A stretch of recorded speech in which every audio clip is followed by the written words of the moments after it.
Nice to meet you. How's it going? Fantastic. Oh my God. So fun. Sorry, Welcome to my world. Oh I had to my bring God. I had to bring some live versions so people could really understand what we do. That's amazing. I was not expecting that. Oh wow, sorry, I've been thrown off. Yeah. Well, good. I'm glad. Yeah, that's what they're Perfect. here for. Oh wow, that's truly. Right, because it's interesting to try to bridge the gap for Yeah. people for this movie, because it's such a visual experience, and yet it's, for lack of a better word, animation, which I hate, which it's not.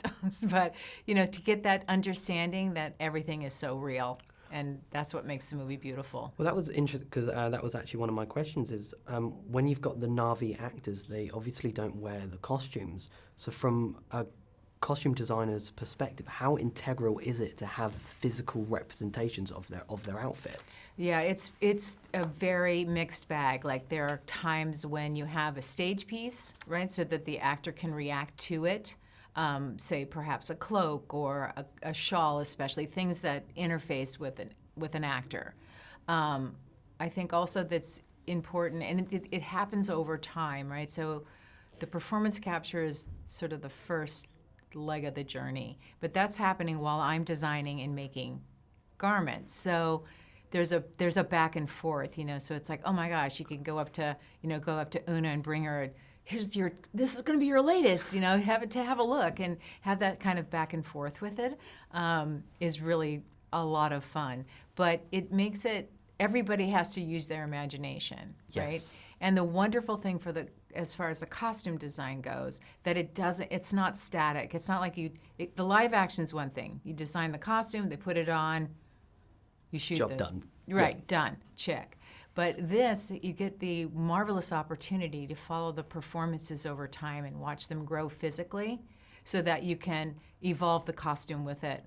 So that's really one of the real perks of and the difference between doing a movie like this and doing a strictly live action film. It's such an interesting kind of world that you get to explore. And one of the things I loved so much about this particular film is with the new Ashclan, there is such a clear aesthetical separation from nature and from Awa in their visual aesthetic. And I was just wondering, what sources of inspiration did you kind of feed from to achieve that darker and much angrier sort of vibe? Yeah, that's such a good question. It was such a challenge to sort of, because it could be anything, right? But Jim had a pretty good conception in his mind, and the idea of when we first started, the idea of the body art was the most important thing. That was basically their costume.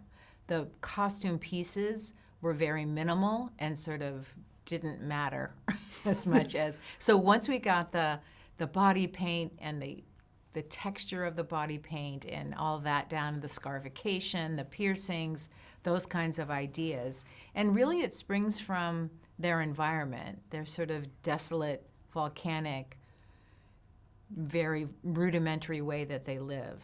So you start there. You start with the script. You start with working with their environments and Jim's ideas, and then kind of build upon that. So it's a real journey.